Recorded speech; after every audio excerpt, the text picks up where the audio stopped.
Il y a des moments où tout est remis en cause, son passé, son présent et son avenir. Résumé de la situation, je suis SDF propriétaire d'un terrain, sans contrat de travail depuis plus de 2 ans, sans revenu, un pattern on va dire qui se répète, puis une obligation parentale envers un enfant de 10 ans.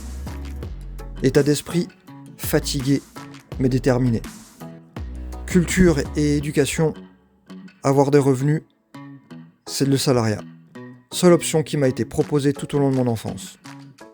Il faut bien comprendre que le salariat représente plus de 80% du travail en France. Mais il y a tout de même d'autres options possibles. Le libéral, l'entrepreneuriat, etc. Dernière réponse des candidatures, aucune, ou alors, je cite, « Ne sais pas quoi faire de vous ». Petit rappel, j'ai un CV atypique, j'ai fait plus de 10 métiers différents, dans le public comme dans le privé, et j'ai 30 ans révolus. Et cela ne plaît pas dans le monde du recrutement. Solution, j'ai choisi l'entrepreneuriat autant par intérêt que par obligation. Un projet entrepreneurial qui va me permettre enfin d'utiliser mon potentiel et mes expériences dans leur ensemble, jouir d'une certaine liberté, et qui amène un défi et un enthousiasme sans commune mesure à la perspective du salariat. Mais cela ne s'improvise pas, ça se prépare et surtout et avant tout nécessite une complète modification des références culturelles de mon passé.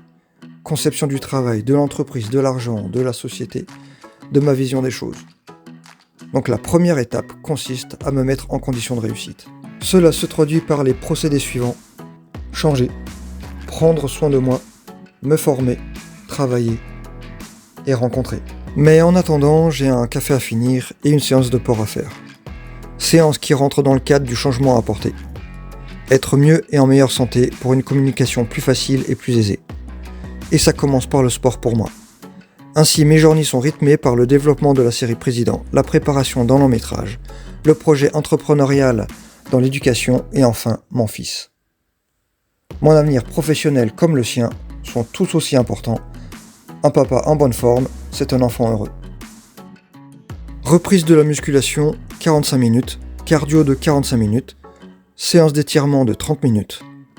Le grand écart revient très vite, puis networking, écriture de scénario, paperasserie administrative, mail, constitution d'un business plan en bonne et due forme, fonctionnement et recherche de levée de fonds, recherche de travail éventuel pour subvenir à mes besoins, petit business de vente pour gagner quelques sous, bande dessinée, mon fils et sa scolarité. Voilà ce qui occupe mes journées. À ce rythme, les jours puis les semaines passent très vite.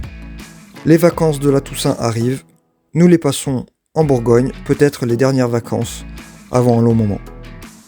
Le rythme est tout aussi soutenu pour moi, mais sans le sport.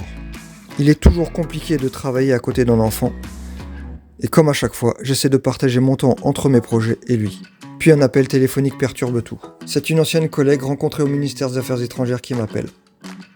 Elle me propose un travail. Entre son appel et la concrétisation de la proposition, 5 jours.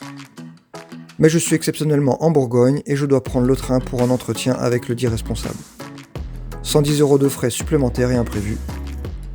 Mais c'est pour la bonne cause. Heureusement que la grand-mère est là et peut prendre soin du garçon. Je pars pour Paris, pour seulement une journée. De retour en Bourgogne, je retrouve mon fils et mon terrain.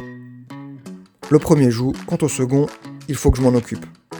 La tente, les affaires, les arbres, le sol et les voisins. En effet, certains d'entre eux ont été particulièrement agréables. J'écris une petite lettre personnalisée pour chacun, un petit geste simple, mais qui me permet de les remercier pour leur gentillesse. C'est ainsi que je quitte un moment la Bourgogne pour Paris, projets entrepreneuriaux et enfants en perspective, un changement de vie personnelle, je l'espère, en tremplin pour ma vie professionnelle.